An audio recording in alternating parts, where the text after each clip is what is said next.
Donc, je commence avec Joanne Clouet, qui va être la première à nous adresser la parole. Donc, Joanne est professeure à l'Université de Montréal. Elle détient une maîtrise en droit de l'Université McGill, une maîtrise en droit notarial et un doctorat de l'Université de Montréal. Ses activités de recherche portent sur le droit de la famille et sur le droit des personnes.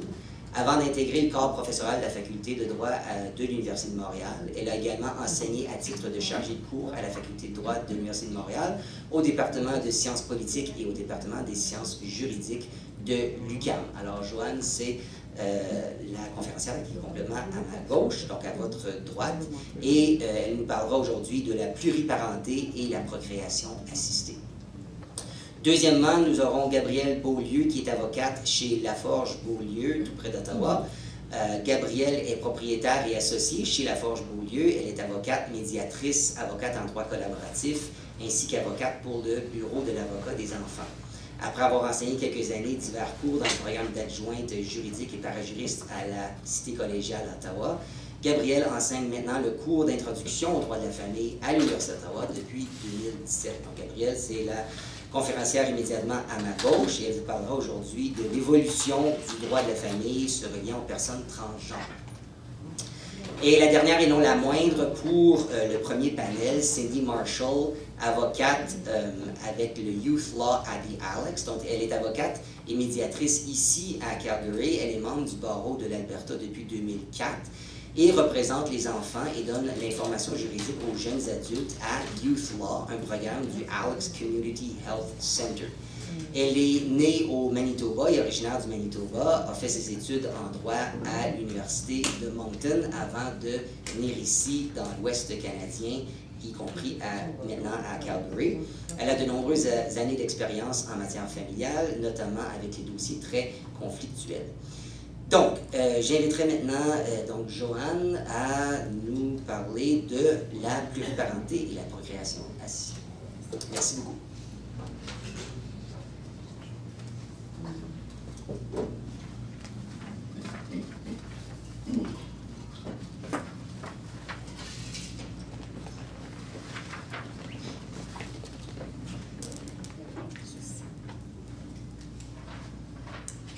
Bonjour à tous et à tous. Merci de votre présence. Merci également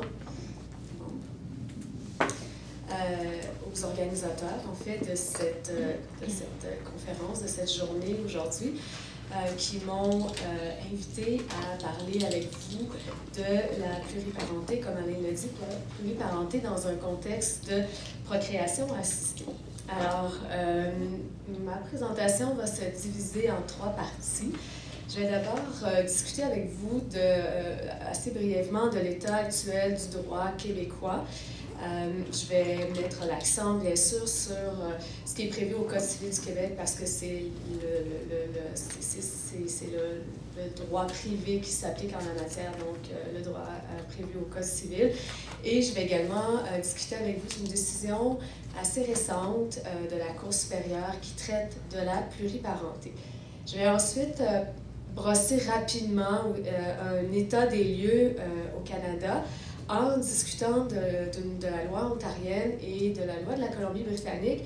Pourquoi que ces 2 provinces? C'est que ce ne sont que ces 2 provinces qui actuellement que légiférer en matière de pluriparenté dans un contexte de procréation assistée. Et pour clore ma présentation, je vais vous faire part des principaux arguments qui sont soulevés à l'encontre de la pluriparenté et des enjeux éthiques aussi que cette nouvelle réalité familiale et conjugale soulève.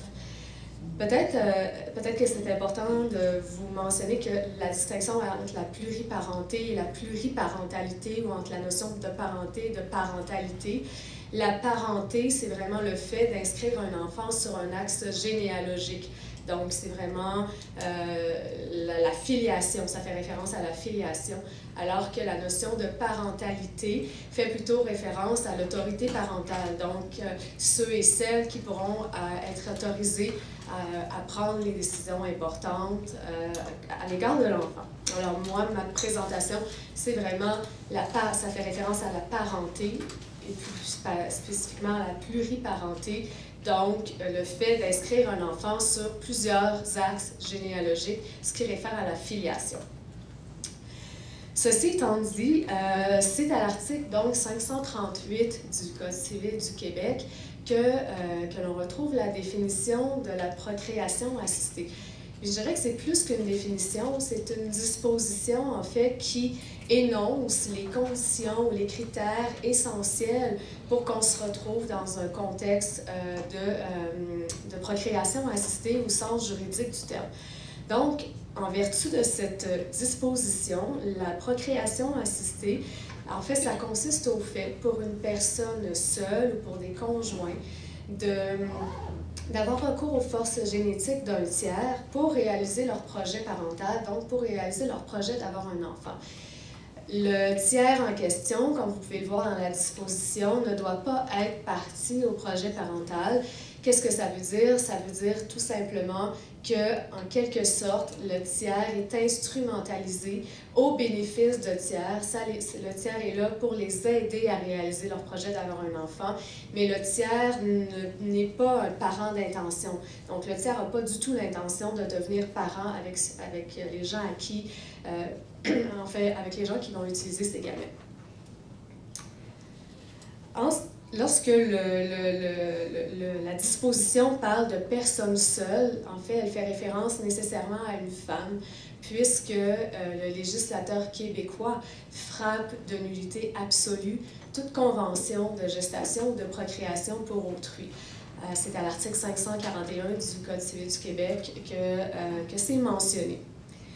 Quant au conjoint, on parle d'un couple hétérosexuel ou encore d'un couple de lesbiennes pour les mêmes raisons que je viens d'invoquer en ce qui concerne la femme seule. Quand on parle de couple, on parle donc de conjoint, donc de deux personnes.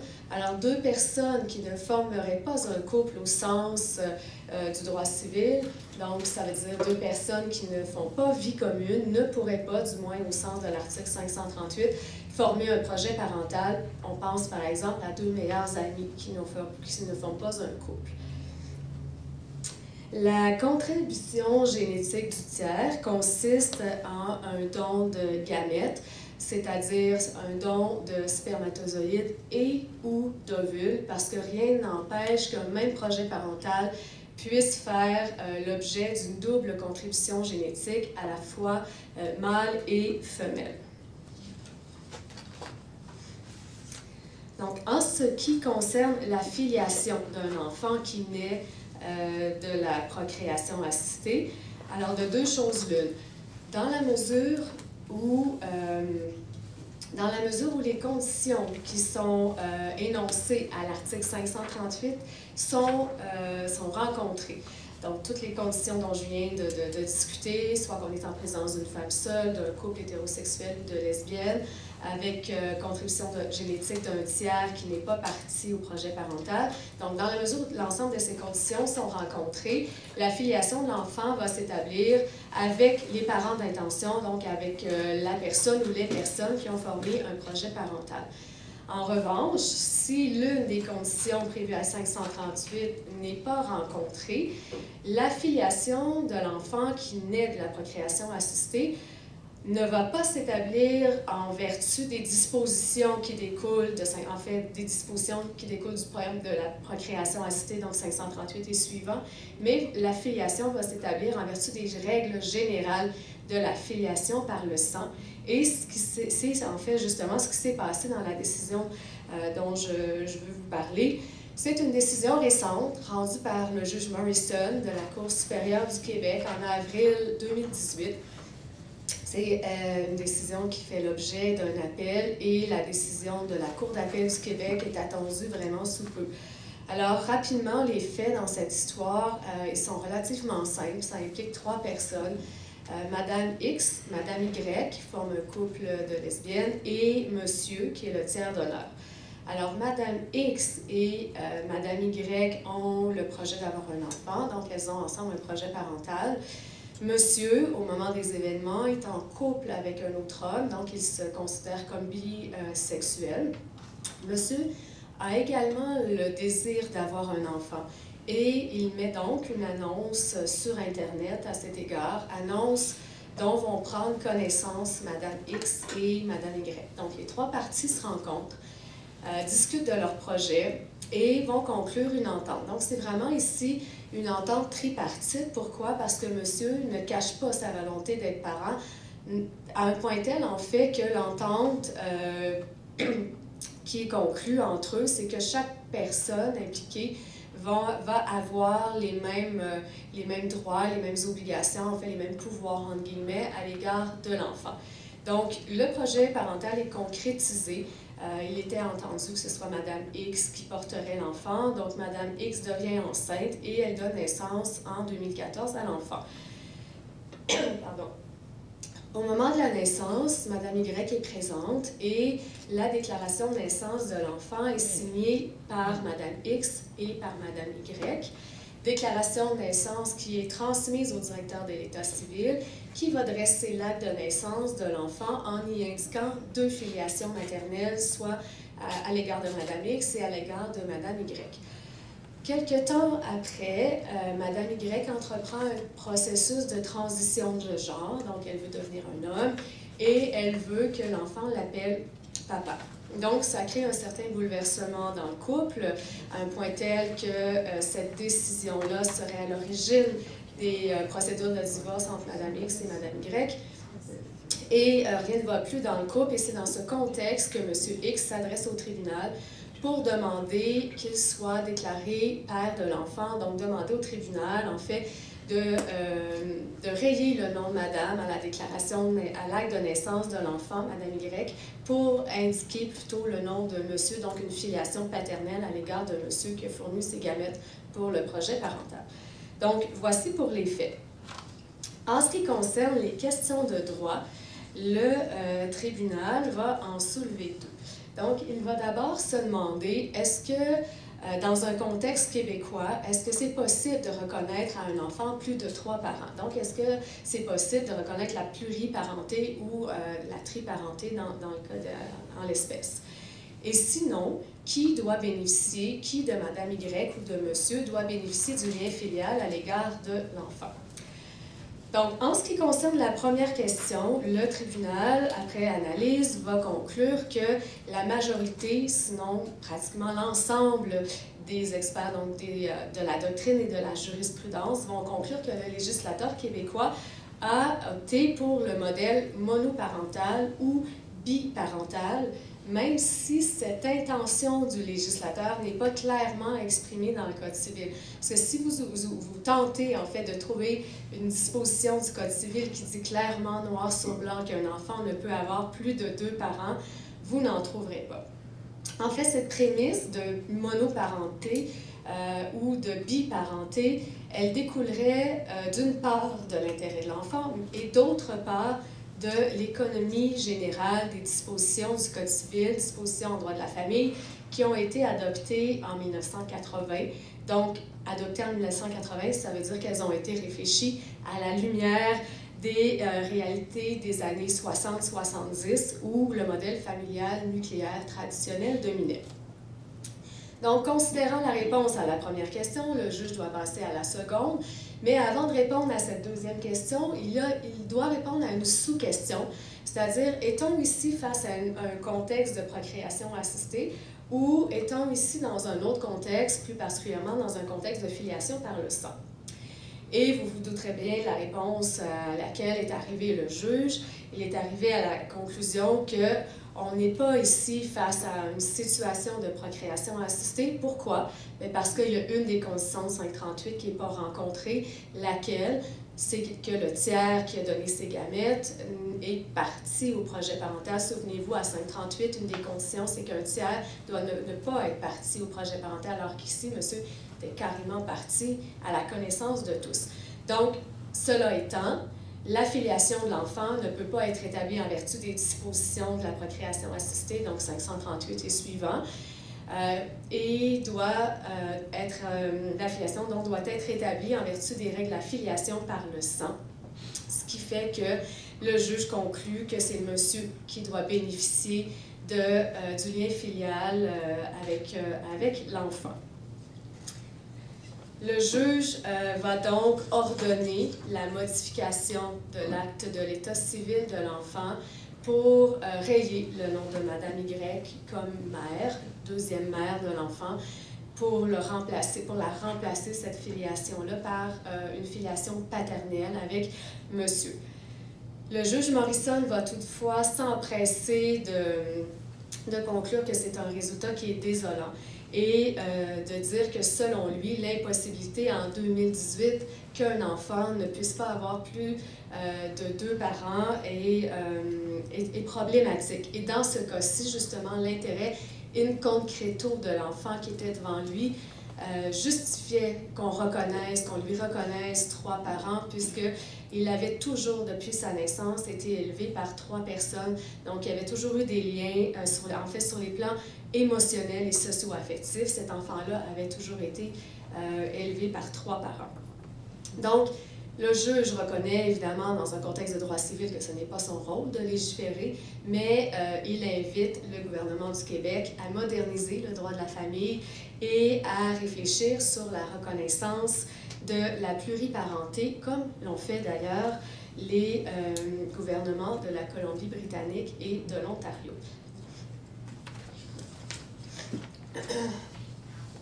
L'article 30 de la Family Law Act de la Colombie-Britannique permet en effet d'attribuer à un enfant un maximum de 3 parents. Donc, une filiation à l'égard de ces 2 parents d'intention lorsque le projet parental est formulé par 2 personnes, donc un couple. Et la 3e personne, ce sera celle qui aura fourni ses forces génétiques. Dans la mesure, cependant, où ces 3 personnes en conviennent au préalable dans une entente écrite.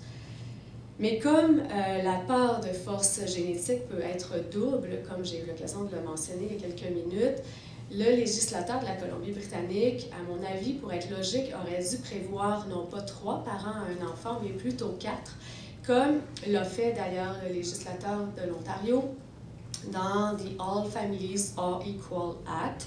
Donc, non seulement cette loi ontarienne est-elle plus cohérente avec l'ensemble des scénarios possibles, mais elle va aussi plus loin que la loi de la Colombie-Britannique parce qu'elle ne fait pas nécessairement dépendre l'établissement d'un lien filial à une certaine contribution génétique. Elle permet justement qu'un lien filial soit établi à l'égard d'une personne, même si cette personne-là n'a pas fourni ses gamètes. Donc, la loi ontarienne mise sur la volonté préconception. Et un exemple, en fait, pour illustrer cette réalité, c'est un couple, deux couples, mais ceux du milieu, c'est Karen et Matthew. Karen est lesbienne, Matthew est gay. Ils décident d'avoir un enfant ensemble, mais donc au moment où ils décident d'avoir un enfant ensemble, ils sont tous deux célibataires. Mais avant de concrétiser formellement leur projet parental, ils rencontrent respectivement une conjointe et un conjoint qui, toutes deux, décident d'embarquer dans l'aventure et de former un projet parental. Donc, c'est un projet parental formé par 4 personnes ici. Karen a donné naissance, en fait, elle est devenue enceinte par procréation médicalement assistée avec les gamètes de Matthew, a donné naissance à la petite Zora, qui a 4 parents sur son acte de naissance, et deuxième enfant est né en février dernier dans les mêmes circonstances ou dans le même contexte. Une décision rapidement qui ne touche pas la procréation assistée, on est plutôt ici dans un contexte de pluri-amour, mais je voulais quand même en parler parce que ça démontre à quel point les frontières de la biparenté sont poreuses avec les nouvelles réalités sociales. C'est une décision de la Cour suprême de Terre-Neuve-Labrador qui a reconnu la parenté à 2 hommes à l'égard d'un enfant qui était 2 hommes qui vivent une relation polyamoureuse, donc avec la mère d'un enfant qui était né d'un père inconnu. Les résistances, elles sont nombreuses, donc j'en ai, à la pluriparenté, j'en ai énuméré certaines. Donc, on parle d'un risque de déstabilisation du système de parenté qui structure la société, au risque pour la construction identitaire des enfants. Comme c'est un phénomène relativement récent, on n'a pas encore de données scientifiques qui démontrent si oui ou non ces résistances-là sont fondées, mais c'est assurément un sujet à suivre. Enjeux éthiques, bien sûr, il y en a.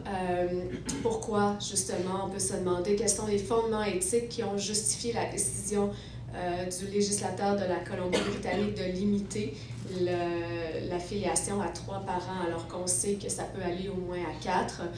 Pourquoi le législateur de la Colombie-Britannique oblige pour établir un lien filial avec la 3e personne, qu'elle force, qu'elle contribue au projet parental par l'apport de ses forces génétiques. Même questionnement éthique au niveau de l'Ontario. Pourquoi 4 parents? Pourquoi limiter la filiation à 4 parents alors qu'on sait justement, comme par exemple dans un contexte de pluriamour où le projet parental peut être formé par plus de 4 personnes? Et est-ce qu'on n'est pas ici, en contexte ontarien, sous les couverts d'une certaine ouverture, en train de reproduire le modèle familial traditionnel? Et rappelez-vous l'image que je vous ai montrée de Karen et Matthew, donc on est encore avec un modèle de couple. Et enfin, au-delà de ces questionnements-là, est-ce que la pluriparenté est dans l'intérêt de l'enfant ou l'intérêt de l'enfant n'est pas plutôt relégué derrière celui des adultes? Donc, c'est des questions éthiques importantes auxquelles je n'ai pas de réponse pour l'instant, mais que je vous lance il me fera plaisir d'en discuter avec vous lors des périodes de questions. Merci de votre attention.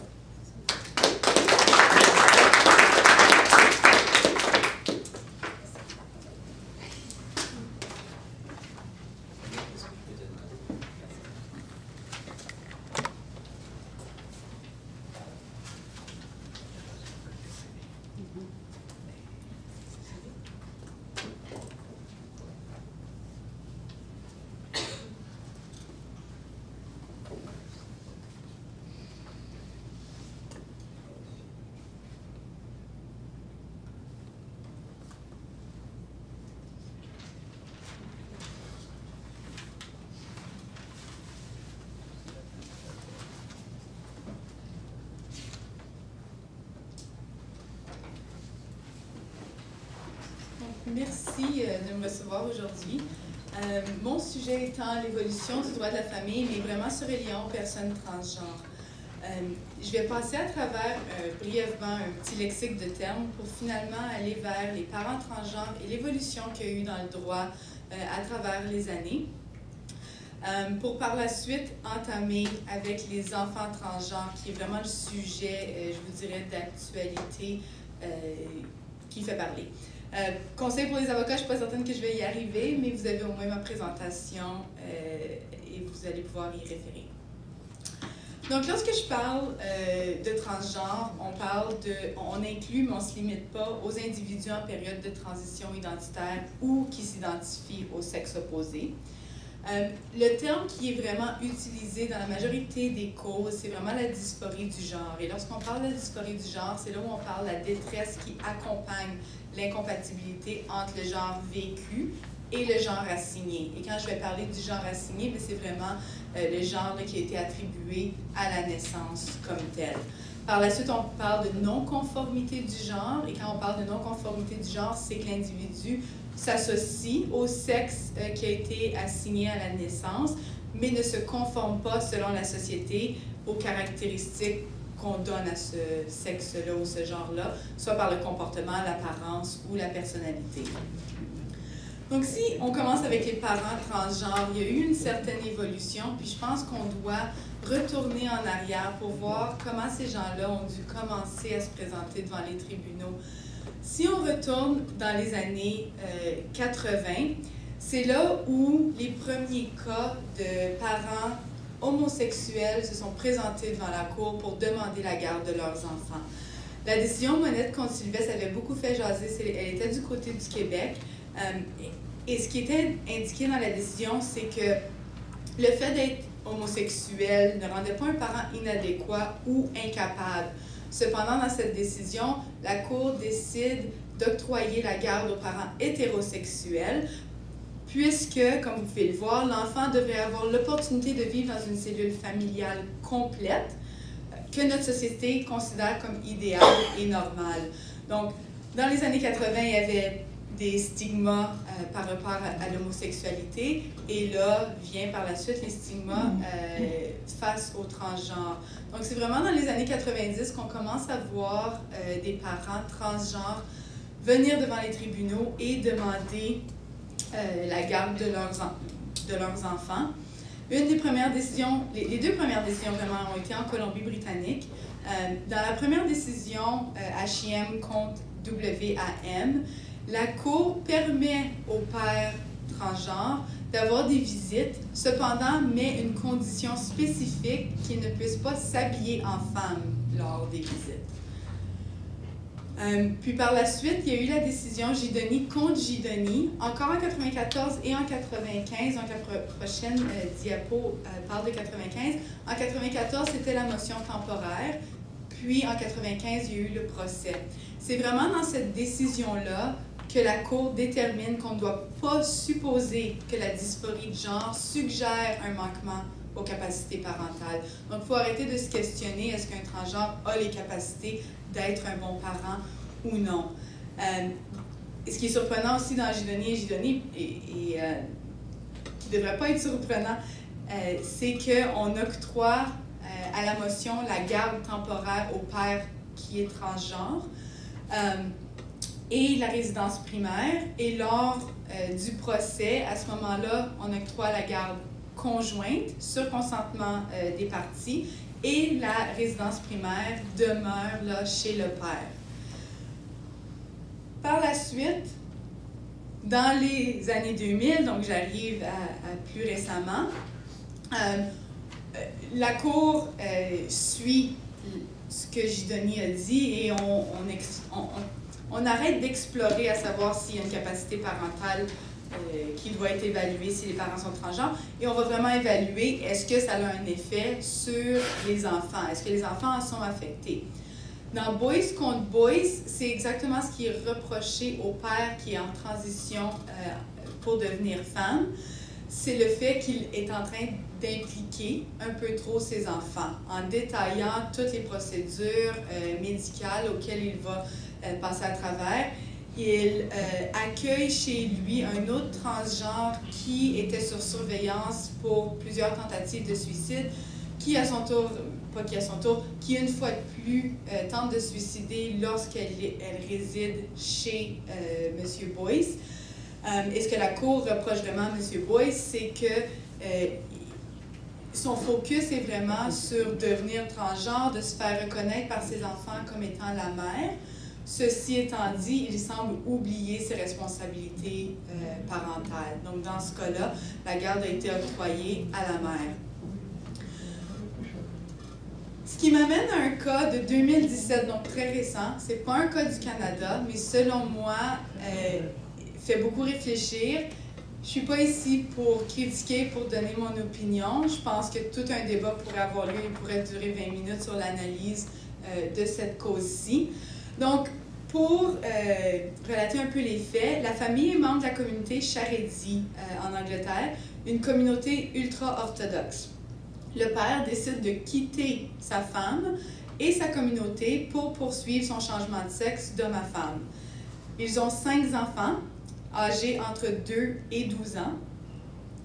Le père prend la position que la mère peut avoir la résidence, que les enfants puissent résider principalement avec leur mère dans la communauté et cherche simplement à avoir des droits d'accès directs, donc un contact direct avec ses enfants. La mère s'y oppose catégoriquement. Ce que la mère avance, c'est que la communauté voit les transgenres comme un rejet de sa foi et que la famille et les enfants, s'ils poursuivent une relation avec le père, vont complètement être marginalisés et rejetés par la communauté dans laquelle ils ont été élevés.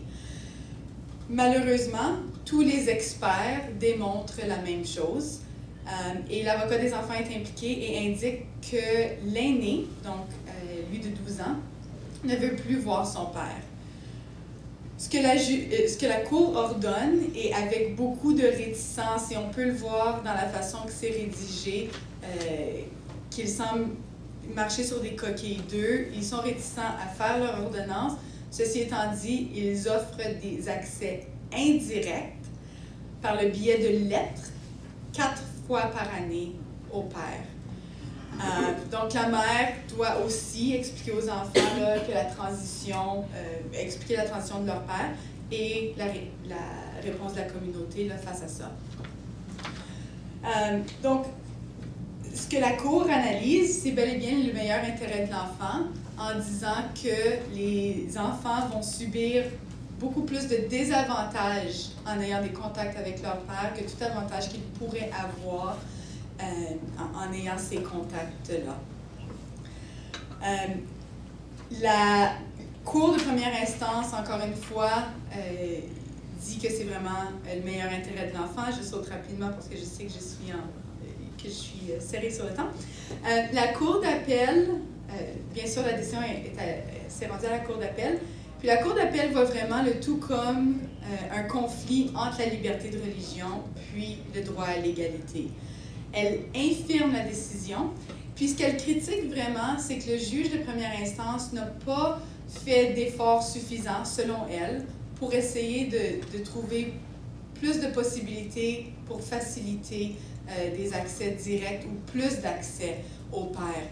Ce que la Cour mentionne dans sa décision, c'est qu'elle reproche que la Cour de première instance ferme les portes sur une relation avec le père à des enfants qui, certains, sont de très jeune âge. Donc, comme j'ai mentionné, on parle de 2 à 12 ans.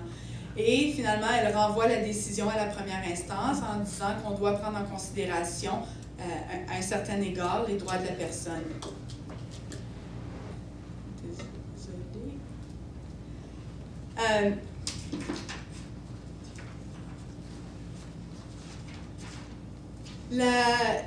La Cour, encore une fois, dit que c'est une décision difficile à prendre, qu'il faut prendre en considération le meilleur intérêt des enfants. Ceci étant dit, on doit aussi s'assurer que le meilleur intérêt des enfants est pris en considération en minimisant le plus possible le degré d'interférence qu'il peut y avoir avec les droits de chaque individu.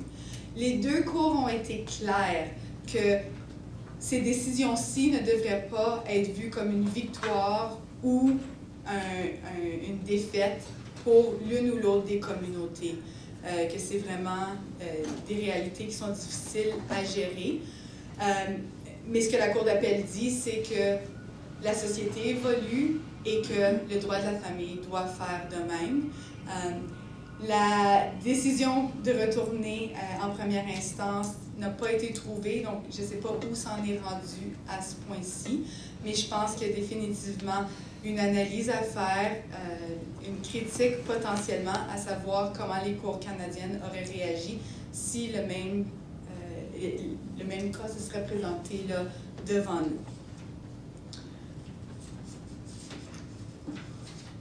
Ce qui m'amène au meilleur intérêt des enfants, et donc j'enchaîne justement avec les enfants transgenres, qui est le sujet d'actualité, je vous dirais. Comme on le sait, on prend toujours en considération le meilleur intérêt des enfants. Je vous ai mis la loi sur le divorce. Chaque loi provinciale légifère un peu différemment, mais avec beaucoup de similarités. Comment est-ce qu'on définit le meilleur intérêt de l'enfant? Donc là, je vous ai mis plusieurs décisions avec plusieurs faits. Je vais passer à travers quand même assez rapidement. Il y a la première décision, BD contre MM de 2017. C'est une décision de la Cour supérieure d'Ottawa qui a été plaidée. La garde partagée depuis 4 ans de l'enfant. L'enfant avait maintenant 9 ans et avait une non-conformité de genre. Donc, aimait beaucoup porter des pyjamas de filles, aimait se faire appeler par le nom rose parce qu'il aimait beaucoup les roses, les fleurs, là. Il y a 2 médecins qui sont impliqués. Et là, ce que la Cour a déterminé, qui déterminerait dans la majorité des cas, c'est de savoir qui peut supporter le mieux l'enfant. Le père avait beaucoup de réticence, ne s'impliquait pas beaucoup avec les professionnels, tandis que la mère était beaucoup plus ouverte. Et donc, la Cour décide d'octroyer le pouvoir décisionnel à la mère avec une exception qui est que toutes les décisions qui se rapportent à la non-conformité de genre de l'enfant doivent être prises selon les recommandations de la clinique ou elles déterminent en détail un processus à suivre qui, bien sûr, se termine en retournant devant les tribunaux si les parties sont incapables de s'entendre. Donc, la Cour reconnaît qu'un parent supporte un peu plus, mais est quand même réticente d'octroyer le plein pouvoir décisionnel quant à la non-conformité de genre de l'enfant. Par la suite, il y a eu, oui, peut-être un petit peu avant, la décision de Children's Aid Society dans la région de Halton contre GK. Cette décision-là est intéressante et je suis certaine que les sociétés d'aide de l'enfance font face à ces circonstances-là plus souvent qu'on le croit. Dans ce cas-ci, le père a contacté la société d'aide de l'enfance en alléguant que la mère forçait l'enfant à transitionner de garçon à fille. Il disait qu'il allait même à dire que la mère punissait l'enfant si elle n'agissait pas dans le genre féminin, là, je vais dire.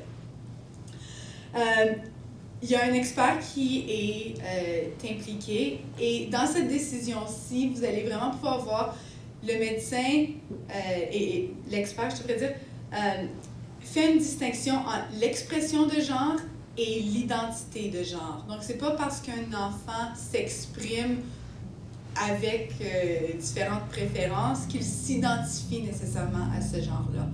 Et ce que le médecin spécialiste indique, c'est que, premièrement, l'enfant a 4 ans. Elle a des tendances pour les deux genres. Elle aime le rose, elle aime le mauve, elle aime les cheveux longs, mais aime aussi Transformers, Captain America. Donc, on peut voir que l'enfant a des tendances vers les deux genres.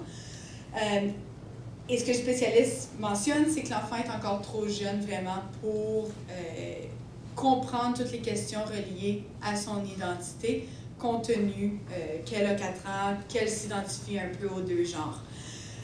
Ce que la Cour vient indiquer, c'est que les parents devraient supporter l'enfant et ne pas tenter de contrôler son expression de genre. Autant du côté du père qui semblait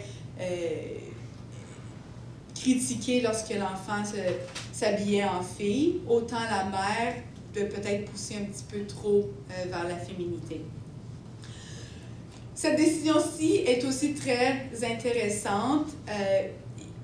Il y a eu une grande publicité, ça a été médiatisé, ça a été publicisé, et donc les deux parents ont tenté sur consentement de demander à la Cour que l'ordonnance soit mise sous scellé et non publiée. Donc pas une non-publication, mais vraiment que l'ordonnance soit mise sous scellé parce que ça avait déjà commencé à être médiatisé. Et la Cour a refusé. La Cour a refusé parce qu'elle disait que c'était un enjeu de société tellement important qu'on devait pouvoir en discuter. Mais ce qu'elle a permis, c'est de mettre les initiales plutôt que de mettre l'ordonnance sous scellé. Donc, ça peut être intéressant si c'est quelque chose que vous demandez dans le futur. Il y a aussi eu la décision de Wilson contre de Souza. Encore une fois, on parle de dysphorie de genre. L'enfant est un peu plus vieux. Il a 8 ans, si je me souviens bien. La mère avait eu la garde. À partir de 2009, il y avait eu une ordonnance où la mère avait la garde exclusive de l'enfant. À travers les années, le père a eu des difficultés à avoir contact avec son enfant. La mère a changé l'enfant d'école. Elle l'a changé de nom, pas à un nom d'un autre sexe, simplement un autre nom, je pense, pour essayer de rendre ça plus difficile de trouver l'enfant. Finalement, le père trouve l'enfant et l'école l'informe que l'enfant a probablement la dysphorie de genre.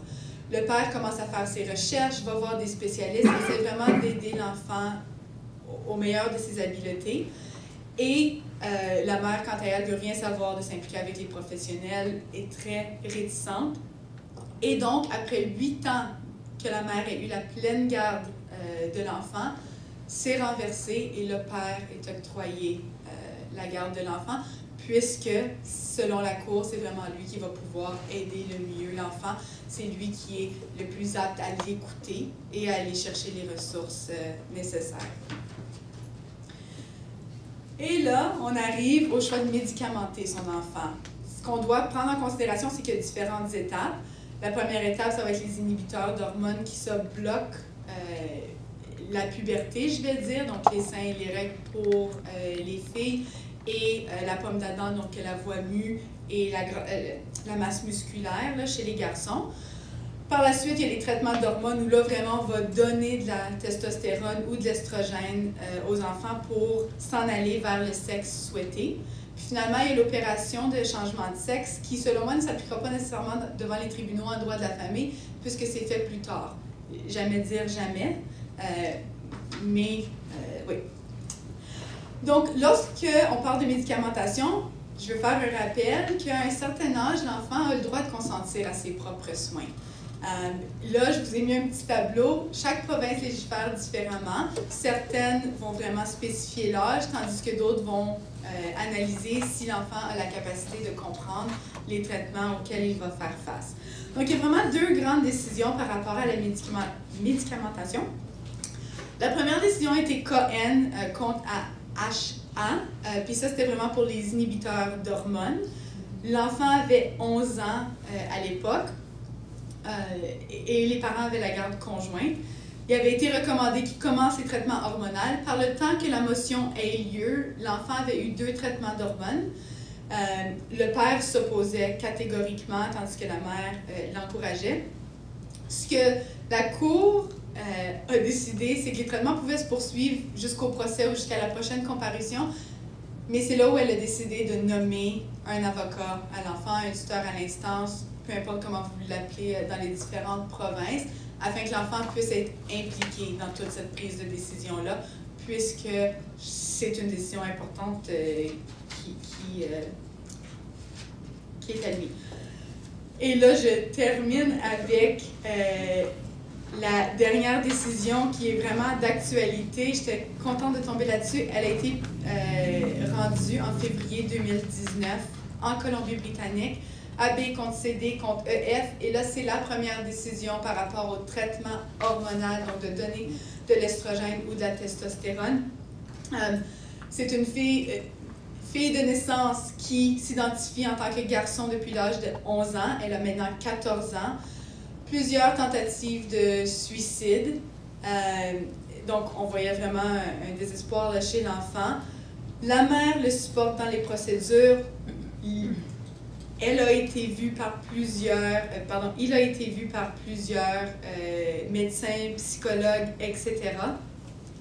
Dans cette cause-ci, l'hôpital des enfants, le ministère de l'Éducation et le conseil scolaire sont des parties à l'instance, tous pour pousser vers le traitement hormonal. La preuve démontre facilement que c'est dans le meilleur intérêt de l'enfant de procéder, mais la Cour, selon moi, va loin dans ses décisions, qui est très bien. Elle indique que l'enfant peut recevoir les traitements médicaux pour traiter la dysphorie, qu'elle peut aller de l'avant sans aller devant les tribunaux ou sans le consentement de ses parents. La Cour ordonne aussi qu'elle peut changer son nom sur son certificat de naissance sans le consentement de ses parents, qu'il peut appliquer pour changer son genre sans le consentement de ses parents, et finalement termine en disant que si les parents tentent de le dissuader, s'il l'adresse en tant que fille à lui-même ou à une tierce partie, qu'ils utilisent son nom de naissance, ça va être considéré comme de la violence familiale selon le Family Law Act de la Colombie-Britannique. Je vous ai joint l'article du Family Law Act parce qu'en Ontario, on n'a aucun article qui ressemble. On parle de la violence familiale, mais pas en profondeur à cet égard-là. Bien sûr, le père porte le tout en appel. C'est ce qu'il a médiatisé. Comme je vous dis, c'est une décision de février, là, donc définitivement une décision à suivre. Donc, j'espère avoir fait un petit survol. Je vais pouvoir vous aider si vous représentez des enfants transgenres ou un ou l'autre des parents. Donc, merci beaucoup. Merci.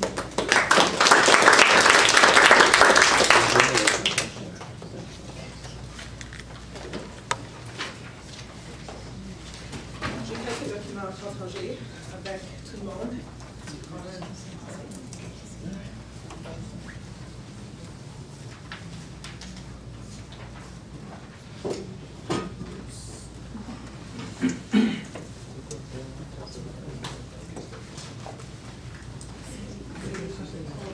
je pense. Je vais demander à mon assistant d'envoyer un courriel à Anna pour la mise sur le site web. Okay. Bonjour tout le monde. Merci de m'avoir invité à présenter. Je m'appelle Cindy Marshall. Je suis avocate senior à Youth Law, ce qui est un programme de Alex Community Health Center. Ma présentation est en 2 parties. Tout d'abord, je vais expliquer comment marche Youth Law. La deuxième partie, je vais discuter des droits des jeunes et dans le contexte des droits de la famille. Bon, Youth Law, auparavant nommé the Children's Legal Educational Resource Center, était établi en 2002 par des avocats et travailleurs sociaux qui ont remarqué un décalage important entre les besoins juridiques des jeunes et les services offerts pour ces jeunes à Calgary. On a changé notre nom à Youth Law en octobre 2018. Nous sommes un cabinet d'avocats qui offre l'information et représentation gratuite aux jeunes. En ce moment, nous ne sommes que 2 avocates. Cindy Marshall, avocate senior avec 16 ans d'expérience, et Julia McGraw, une avocate de 3 ans d'expérience. Et entre nous deux, on a une assistante qui s'appelle Kim, qui a à peu près 8 ans d'expérience. On offre ces services dans la région de Calgary, incluant les petites villes comme Okotoks, Cochrane et Airdrie. On vient tout juste d'avoir un appel d'un jeune de Lethbridge, mais en ce moment, on est surchargé. On n'a pas assez d'avocats pour assister les jeunes des autres petites villes ici en Alberta.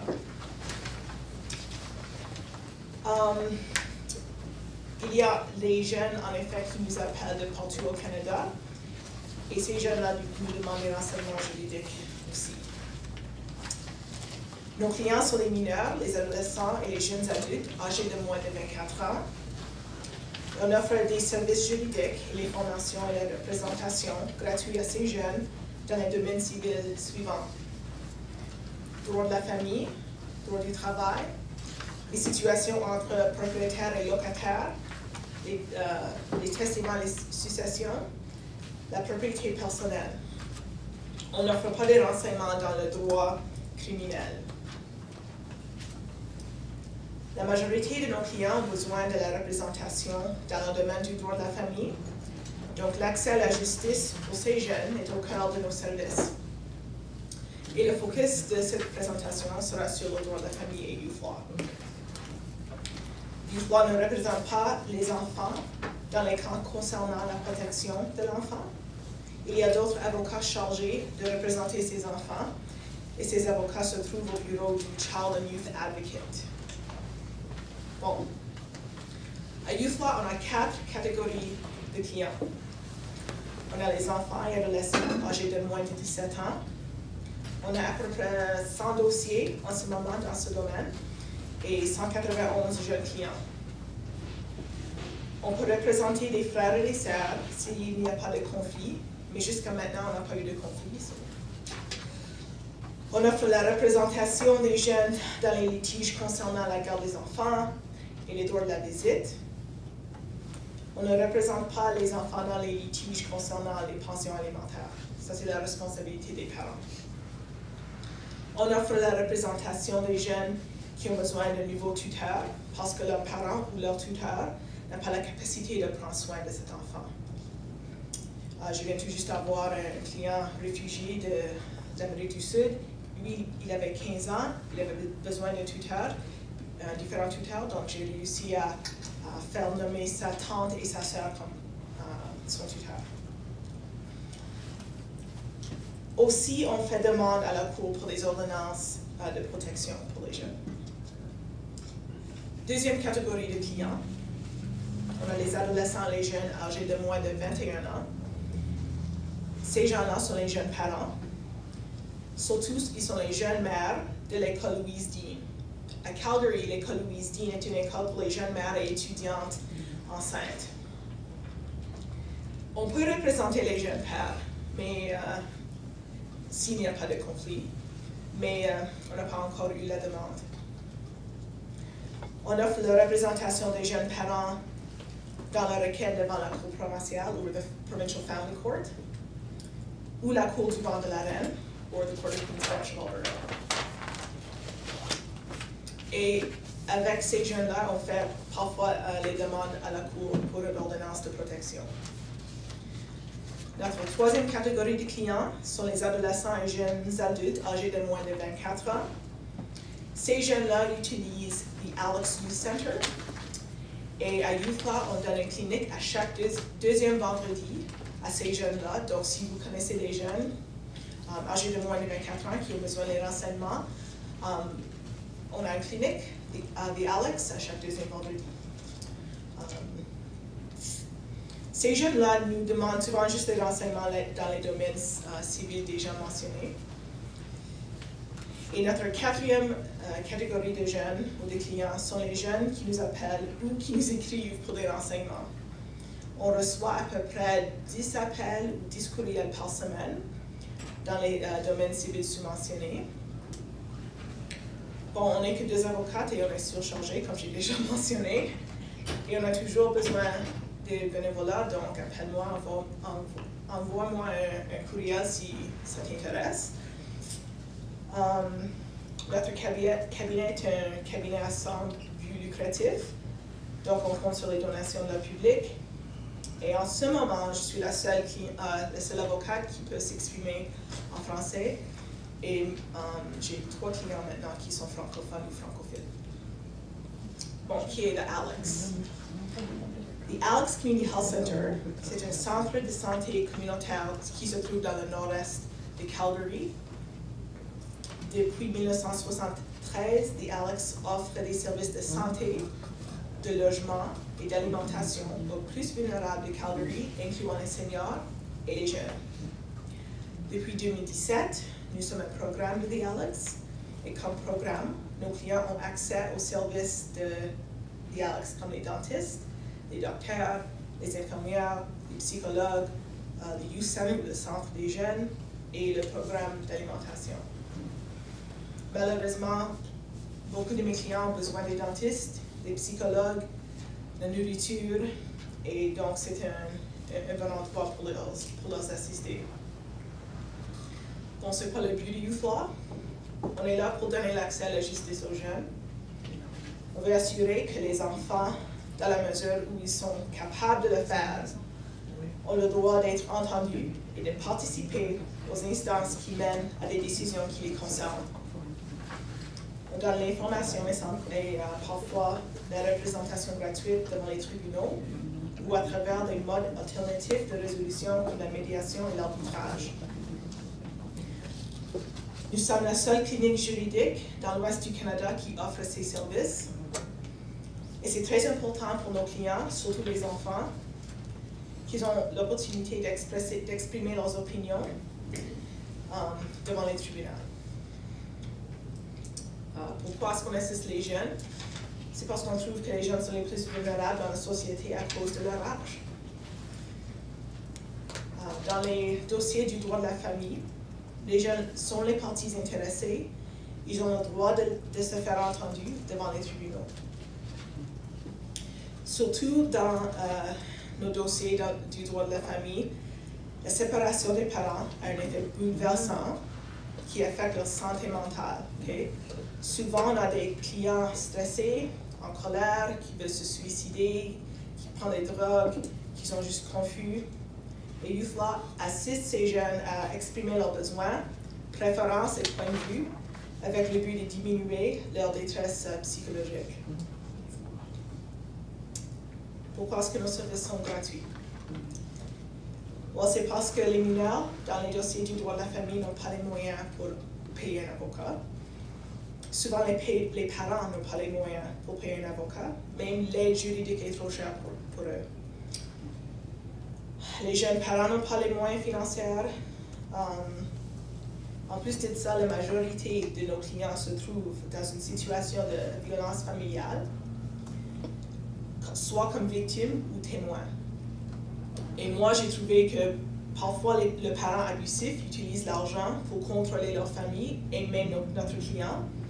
Donc, ce parent utilise l'excuse que « Oh, non, je n'ai pas les moyens financiers pour amener mon enfant aux réunions, donc, I guess tu n'as pas d'avocat. » Ça, c'est très stressant pour les jeunes. Est-ce que Youth Law offre des services aux parents de nos clients ou aux autres adultes? Non. C'est la responsabilité de l'avocat des parents de trouver des ressources communautaires pour leurs clients. Quand les parents ou adultes nous demandent des renseignements, on les envoie à Calgary Legal Guidance, à Lawyer Referral, c'est un programme du barreau de l'Alberta, ou à notre liste d'avocats en qui nous avons confiance. Selon Youth Law, les parents ont plus d'accès aux ressources communautaires à cause de leur âge, leur maturité, leurs ressources financières, leur éducation. Les enfants n'ont pas le même accès. Bon, deuxième partie de ma présentation, ça porte sur les droits des jeunes et le droit de la famille. Le droit de l'enfant d'avoir la représentation, ça vient de la Convention relative aux droits de l'enfant. Le droit de l'enfant d'être entendu dans toute procédure, l'intéressant est garanti dans l'article 12, je pense que vous avez une copie maintenant, de la Convention relative aux droits de l'enfant, qui a été ratifiée par le Canada en 1991. En Alberta, le droit d'avoir la représentation se trouve dans the Family Law Act, section 95, sous-section 3, et cela dit que the court may at any time appoint an individual to represent the interests of a child in a proceeding under this act. Dans les cours supérieures comme the Court of Queen's Bench, oui, ils peuvent utiliser the Family Law Act, mais ils utilisent aussi la doctrine du Parens Patriae. Et cela permet aux juges des cours supérieures de nommer un avocat pour un enfant dans les cas où la Cour doit rendre une décision concernant l'intérêt de l'enfant. Même s'il y a des structures législatives en place ici à Calgary, il n'y a aucune garantie qu'un enfant sera représenté devant les tribunaux dans toutes les affaires de garde et accès. C'est toujours à la discrétion du juge. Bon, d'où viennent nos clients? On obtient des clients à travers 4 façons. Nommés par un tribunal comme le Cour du Vent de la Reine ou Family Court. Deuxième façon, c'est avec la demande de l'enfant. Donc, soit un appel téléphonique à notre bureau, suite à une présentation à leur école ou ailleurs dans la communauté, parce qu'on offre des présentations dans la communauté. Peut-être une offre clinique juridique à The Alex, par courriel, ou même par visite à notre bureau, parce qu'il y a certains jeunes qui sont très persistants. Alors, on les assiste, même si on est très fatigué.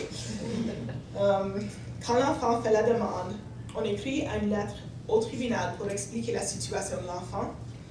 À la suite de cette lettre, jusqu'à présent anyway, le tribunal nous invite à participer à la séance. Troisième façon, par l'initiative des avocats pour les parents. Les parents, s'ils n'ont pas d'avocat, des autres parties du litige comme un tuteur, qui peut être un autre membre de la famille ou un autre adulte que l'enfant connaît. On explique à ces personnes qu'on a besoin d'une ordonnance de la Cour avant de commencer notre représentation. Je pense qu'il y a une copie de notre ordonnance. Quatrième façon, c'est par un tiers comme un enseignant, un coach, un travailleur social et ou un conseiller. Et à ces gens-là, on explique qu'on a besoin d'une ordonnance de la Cour avant de commencer notre représentation. À Youth Law, on a 2 types de représentation, soit amicus ou le rôle traditionnel de l'avocat. Bon, avec la méthode amicus, nous sommes indépendants. C'est plutôt pour les enfants âgés de moins de 12 ans. on présente un rapport au tribunal. On n'est pas tenu d'exposer les souhaits de l'enfant. Mais chez Youth Law, on énonce les souhaits de l'enfant si l'enfant se sent en sécurité. Mais comme je vous ai déjà expliqué, la majorité de nos clients se trouvent dans des situations de violence familiale, donc c'est un peu compliqué avec eux. Parfois, on ignore les directives de l'enfant si on estime que les directives vont à l'encontre de l'intérêt supérieur de l'enfant. Et on fait le contre-interrogatoire des témoins si c'est nécessaire.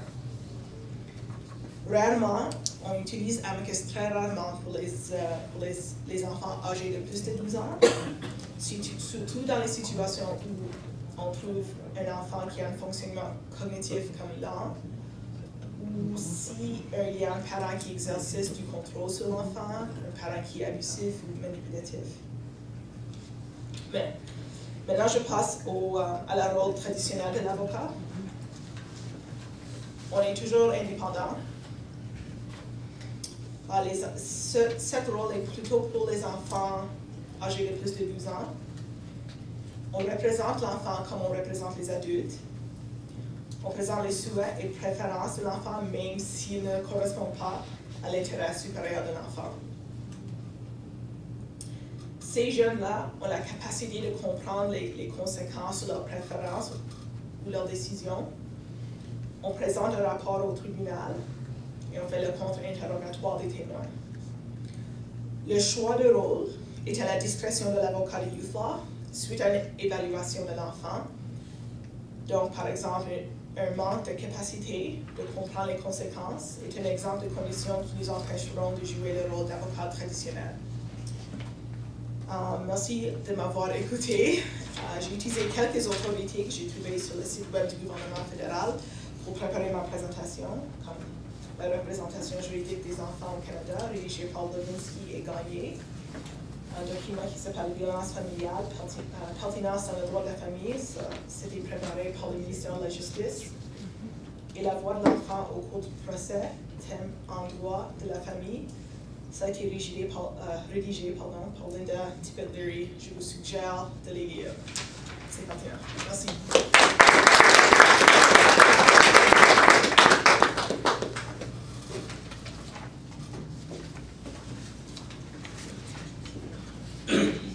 Merci beaucoup, Joanne, et Cindy et Gabrielle pour vos présentations. Ou plutôt, Joanne, Gabrielle et Cindy pour vos présentations. Puis merci d'avoir respecté mes petites affiches, là, pour que... Mes petites affiches n'étaient pas très méchantes, c'est 5 minutes, puis 1 minute, puis tout le monde, sauf Gabrielle, pour quelques secondes, tout le monde a très bien respecté ça. Ce qui nous donne donc les quelques instants souhaités pour période de questions. Alors, je vous encourage fortement à poser des questions. Si vous le faites, Nick va changer la caméra pour essayer de capter autant que possible la question comme elle est posée. Et puis, je demanderai aux conférencières à qui la question est posée de venir au podium ici, tout simplement pour qu'on puisse capter la réponse là, avec le micro et la caméra. Alors, est-ce qu'il y a une question? Je vois déjà une question et 2 questions. Alors, commençons à l'arrière de la salle. Oui, moi c'est Robert, je suis de l'Alliance Jeunesse et Famille de la Vête Associative, je viens de Montagne. Ma question s'adresse à Gabrielle en fait. Puisque dernièrement j'ai suivi une émission de Catherine Perrin.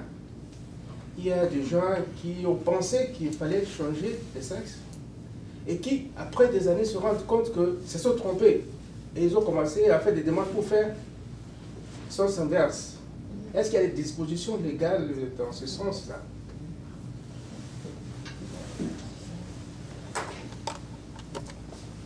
Je ne peux pas dire qu'il y a des dispositions légales à cet effet-là. Je veux dire, puis ça, c'est toute une controverse. Je ne dis pas que c'est ma position ou pas. Il y a des articles qui ont été publiés disant justement, dans le cas où je mentionnais de la Société d'aide de l'enfance, où c'est allégué que la mère pousse l'enfant vers un sexe, et c'est justement le raisonnement que plusieurs se demandent. Est-ce qu'il y a vraiment des parents qui poussent vers un sexe l'enfant et que l'enfant va peut-être regretter plus tard?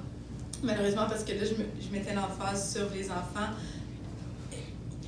Puis c'est ce qu'un des articles que j'ai lu disait qu'il n'y a pas d'étude qui a été faite encore pour démontrer combien de gens vont peut-être vouloir renverser. Puis je pense que c'est pour ça que plusieurs parents qui sont précoces, qui prennent leur réticence, ils ne veulent pas permettre les traitements d'hormones, etc., au cas où.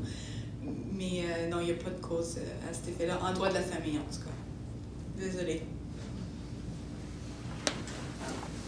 Ma question est pour la professeure Clouet. J'aimerais savoir, vous avez mentionné qu'en Colombie-Britannique, il peut y avoir jusqu'à 3 parents. Dans le cas où un couple de même sexe, homme-homme, trouve une mère porteuse, mais qu'il y a un don d'ovule et de matériel génétique, et donc il n'y a aucun lien génétique de la mère porteuse, est-ce que celle-ci, après la naissance, pourrait vouloir aller chercher un droit de parenté sur cet enfant-là?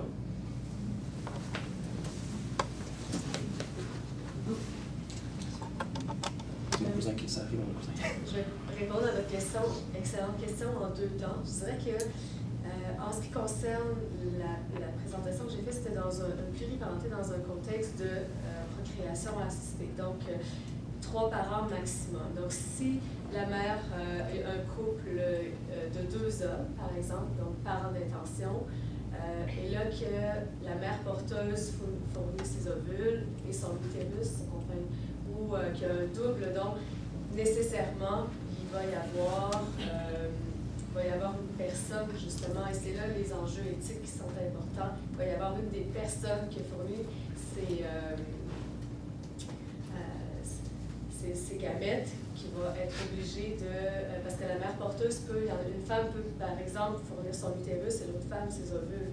Alors là, je vous dirais que personnellement, je ne connais pas la situation en Colombie-Britannique pour m'avancer davantage sur la réponse. Par exemple, parallèlement, ce que je vais vous dire, c'est qu'au Québec, on a une règle qui dit que la femme qui accouche est la mère de l'enfant. Donc, tant et aussi longtemps que cette femme-là, qui a porté l'enfant et qui accouche, même si elle n'a pas fourni ses ovules, mais que c'est son utérus qui a été utilisé en fait pour porter l'enfant, pour que ce soit les parents d'intention qui puissent avoir un lien de filiation avec cet enfant-là, la mère porteuse devra consentir à l'adoption à l'égard de l'un des parents d'intention qui n'avait pas fourni ses gamètes, par exemple. Donc, c'est sûr que, justement, les enjeux éthiques auxquels je faisais allusion, ça soulève cette question-là, justement, lorsqu'il y a un double apport. Qu'est-ce qui arrive avec une des personnes qui a fourni son apport? Donc, personnellement, peut-être que vous êtes au courant de décisions à cet égard, mais je n'en connais pas, en fait, qui a encore qui a tranché la question. Merci beaucoup. Toujours à Joanne, la question. Brigitte Etienne, agente juridique à l'AGFA. Ma question concerne les mères porteuses. Il y a quelques mois, un homme était allé chercher un enfant, je crois, au Kenya. L'enfant avait été mis au monde par une femme et il est allé en tant que Canadien ramener l'enfant. Et quand il revenait, je crois que c'était des jumeaux si je ne me trompe pas, le juge, on ne lui avait pas accordé, on leur avait pas accordé la citoyenneté canadienne parce que ce monsieur avait une origine italienne et tout. Bon, c'est une loi de l'immigration. Et on parlait du fait que la mère porteuse, c'est illégal au Canada. C'est ce pourquoi il est allé juste si loin pour chercher un enfant. Dans votre présentation, vous avez fait cas de situation où il y a des tierces personnes qui interviennent, hommes et femmes. Dans ces conditions-là, si c'est une situation où la tierce personne, c'est 2 personnes, un homme et une femme, qui font concevoir l'enfant, comment fait-on la différence entre cette situation et la situation qui est illégale de mère porteuse ici? Excusez, je ne suis pas convaincue de comprendre votre question. Ma question, ok. À partir de l'information de cette actualité-là, on parlait du fait que la procréation par une mère porteuse est illégale au Canada. En fait, peut-être je vous arrêterai maintenant parce que c'est pas illégal au Canada, en fait. Il y a seul le Québec, en fait, le Québec est la seule province qui ne reconnaît pas ces ententes de gestation, de procréation pour autrui. Là, il y a une loi sur la procréation assistée au Canada. Ce qui est illégal, en fait, c'est la rémunération de la personne et d'avoir recours, par exemple, à une mère porteuse qui serait mineure. Donc, mais chaque province, comme on est en droit, à partir de là, quand on parle de procréation, on est en droit privé, chaque province a compétence pour légiférer en la matière.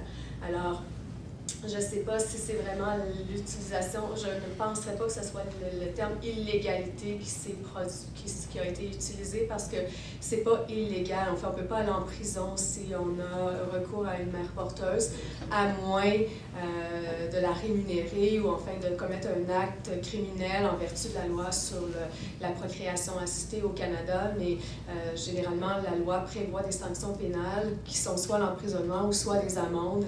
Et j'ai jamais vu d'emprisonnement, j'ai jamais vu de décision ni d'amende quelconque parce que le règlement qui devait être adopté en vertu de cette loi-là n'a jamais été adopté. Alors c'est difficile même en fait, la limite, elle est mince entre qu'est-ce qui est une rémunération et qu'est-ce qui n'en est pas aussi parce qu'on peut dédommager financièrement la mère porteuse pour des rendez-vous médicaux par exemple, mais alors, je ne sais pas si...